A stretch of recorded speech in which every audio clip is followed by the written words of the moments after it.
অজানা জাতের নাম অবশেষে পেয়ে গেলাম viewers. Hello everyone, welcome back to mango man Bangladesh. Viewers, আমার চ্যানেলে যারা দীর্ঘদিন থেকে বিভিন্ন ভিডিও দেখতেছেন, আপনারা জানেন যে একটি অজানা জাত বেশ এটা সুনাম অর্জন করেছে, চমৎকার ফলনের সাথে চমৎকার স্বাদ, এবং এটা একটা ব্যাটেল হয়েছিল বিভিন্ন জাত নিয়ে। তো এখানে এই ব্যাটেল চ্যাম্পিয়ন হয়েছিল এই অজানা জাতটি। আর এই অজানা জাতটি ব্রিক্স হয়েছিল 27। এটা 2023 সালের রিভিউতে 27 ব্রিক্স হয়েছিল। 2024-এ আমরা যে করলাম ওইটাতে 23 বা 24 হয়েছিল। তো চমৎকার এই জাতটি অবশেষে আমরা এটা নাম জানতে সক্ষম হয়েছি। এই জাতের একটা গল্প আছে। গল্পটা হচ্ছে, আমেরিকান বিউটি নামে আমি এই জাতটি সংগ্রহ করি। এই আমেরিকান বিউটি নামে সংগ্রহ করা জাতটি পরবর্তীতে যখন ফলন আসে তখন দেখি অন্য জাত হয়ে যায়। অন্য জাত হয়ে যাওয়ার পর আমার মনটা নষ্ট হয়ে যায়। এই মন নষ্ট হওয়া অবস্থায় আমি সিদ্ধান্ত নেই যে আমি এই জাতটি চেঞ্জ করে ফেলবো টপ ওয়ার্ক করে। তো আমার শাহজাহান মিয়া আমাদের বাসায় যে সিকিউরিটি হিসেবে আছে, গার্ড হিসেবে আছে, দুইজনের মধ্যে একজন হচ্ছে শাহজাহান মিয়া। শাহজাহান মিয়া বলতেছে যে স্যার, ফলন তো বেশ ভালো হয়, আপনি একটু স্বাদ নিয়ে দেখেন, একটু টেস্ট করে দেখেন। তো তারপরে তার কথাই আমটা না পাকতেই মোটামুটি একটা অবস্থা যে ম্যাচিউরের আগেই আমি নিয়ে যাই হারভেস্ট করে। তো ওই কাঁচা আমও দেখলাম একটু একটু মিষ্টি মিষ্টি লাগলো। তো এরপরে বেশ আরও কিছু আম ছিল, ওই আমগুলো যখন হারভেস্ট করলাম একদম ফুল পাকার পরে, তখন দেখলাম যে মাই গড, এটা তো খুবই টেস্টি।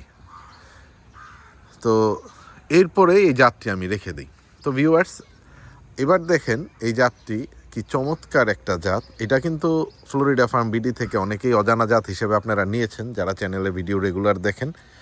হ্যাঁ, কিছুদিন আগেও আর কি 2-3 মাস আগেও আমি এটার থেকে সায়ন সংগ্রহ করে আমি চারা করেছি। এই 2-3 মাস আগে কাটা জায়গাটা থেকেও দেখেন মুকুল কিন্তু বের হচ্ছে। তো এটা যে কতটুকু প্রোডাক্টিভ এবং এটা যে কি পরিমাণ ফলন আসে এটা আপনারা বুঝতে পারবেন। আর এ নিয়ে টানা 3 বছর এটা ফলন দিচ্ছে। তো আমি আশা করি যে এটা আসলে প্রতি বছরই ফলন দেয় এমন ধরনেরই একটা জাত। তো রেগুলার বেয়ারার হিসেবে এটার আগাম একটা জাত। হ্যাঁ, তুলনামূলক অন্যান্য জাতের আগেই এটা পেকে যায়। তো গত বছরও আমি এটা সম্ভবত মেয়ের প্রথম দিকেই হারভেস্ট করতে পেরেছিলাম। তো এই জাতটি নাম হচ্ছে দাশেরির একটা সংস্করণ, এটা D35। তো আমাদের অভিজ্ঞ বাগানীদের বিভিন্ন রকম পর্যালোচনায় কনফার্মই হওয়া গেছে যে এটা দাশেরি D35। এটার যে ক্যারেক্টারিস্টিক, এটার যে বিভিন্ন রকমের বৈশিষ্ট্য, এই সব কিছুই মোটামুটি দাশেরি D35-এর সাথে ম্যাচ করছে। এবং যারা এটা সঠিক নামটি বের করতে সাহায্য করেছেন এবং আপনারা ভালোভাবে স্টাডি করে এই জিনিসটা বের করেছেন, আপনাদের সবাইকে ধন্যবাদ।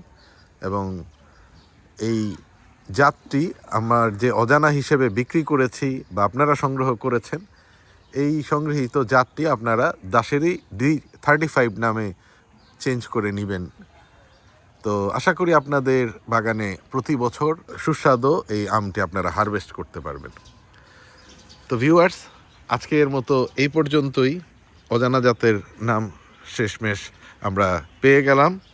সামনে চমৎকার চমৎকার কিছু জাত নিয়ে আপনাদের সামনে হাজির হব, আপনাদের তাক লাগিয়ে দিব ইনশাআল্লাহ। দেখা হবে আপনাদের সাথে নতুন আরেকটি পর্বে। ভালো থাকবেন সবাই। আল্লাহ হাফেজ, টাটা।